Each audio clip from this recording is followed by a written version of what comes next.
만화를 읽어주는 근현대사. 1961년 5.16 군사정변 이후 국내의 정보를 모으는 중앙정보부가 만들어졌어요. 북한과 간첩에 관한 정보를 수집하고 여러 기관의 정보 업무를 조정하는 역할을 맡았어요. 초대 중앙정보부장은 김종필이었어요. 1972년 이후락 중앙정보부장은 박정희 대통령의 비밀특사로 북한을 방문했어요. 이후 남한과 북한은 자주 평화 민족 대단결이라는 통화 원칙을 담은 7.4 남북 공동성명을 발표했어요. 분단 이후 남북 간이 처음으로 통일 원칙에 합의한 중요한 사건이었어요.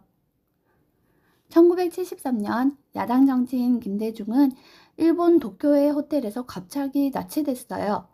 김대중은 닷새 뒤 서울 자택 근처에서 발견됐고 중앙정보부가 사건에 관여했다는 사실을 확인했어요.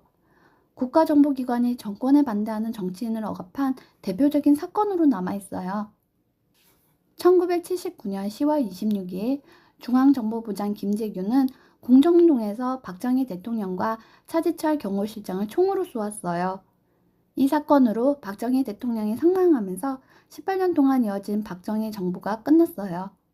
김재규가 왜 이런 일을 벌였는지 두고는 지금도 여러 역사적 해석이 나오고 있어요. 박정희 대통령이 사망한 뒤 중앙정보부도 조직을 바꾸게 되었어요. 1981년 중앙정보부는 국가안전기획부, 줄여서 안기부가 되었어요. 하지만 안기부 역시 국내 정치에 개입하고 국민의 권리를 침해했다는 비판을 받았어요. 1999년 국가안전기획부는 국가정보원으로 다시 출범했어요. 국가정보원은 해외와 북한의 정보를 수집하고 방첩, 대테러, 사이버 안보 업무를 담당하게 되었어요. 과거와 같은 정치 개입을 막기 위해 국회의 감독과 정치적 중립 규정도 강화됐어요. 과거 중앙정보부와 안기부는 간첩 사건을 직접 수사할 권한이 있었어요.